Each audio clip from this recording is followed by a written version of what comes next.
Good day folks, John here from Simple Gases, here to talk to you today about a couple of tech tips that might help you out with your bulk system, the backup system, and how to read the gauges properly.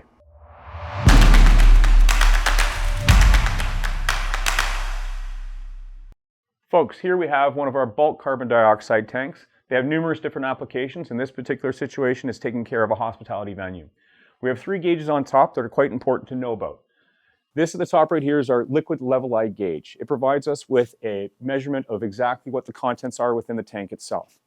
This gauge right here represents the regulated pressure of what's going into the building itself. POP systems need about 110 to 120 psi in order to function properly.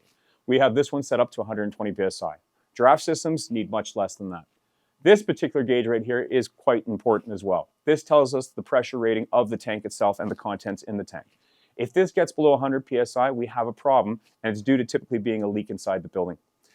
If it's over 120, 130, up to 200, that's a great spot to be in. That's great pressure in the tank. But if we ever have any issues and we need to try to troubleshoot, this is where we're going to start right here to find out what's going on with the tank. Really important area of the tank itself is the emergency shutoff. If we need to stop the flow of carbon dioxide from going into the building or into the business, into the establishment, this is where the emergency shutoff is. It's labeled here, but it's also the main valve coming off of our supply line. All you need to do with this is lift it up, and that shuts off the supply of gas going into the building. For some reason, if we had this tank empty out, whether it was due to a leak or whatever it might be, we do have a backup cylinder in place that performs the same functions as what this bulk tank does. This is our backup CO2 cylinder right here, and it provides us a little bit of time to get on site should there be some sort of issue.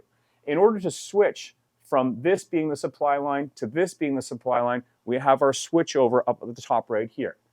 It's clearly indicated right now because it's pointing down to the supply line, which goes into the building, and then it's coming over to the top of the bulk tank itself. We're pointing down to supply and over to bulk right there. If we needed to switch to the backup cylinder, all we would do is turn this around. So again, supply line down, going into the building, and now we're running through this braided gas line into the cylinder itself. That's all we need to do to switch it to the backup cylinder itself. If we need to switch to this, we've already changed our switchover over. We need to make this in line so that the product can actually flow through the switchover itself, and we open this valve up right here. That's all we need to do to get it on the backup cylinder itself. This pressure rating right here is reading the exact same as what our bulk tank is, so there's no disruption with the POP system or the draft system whatsoever.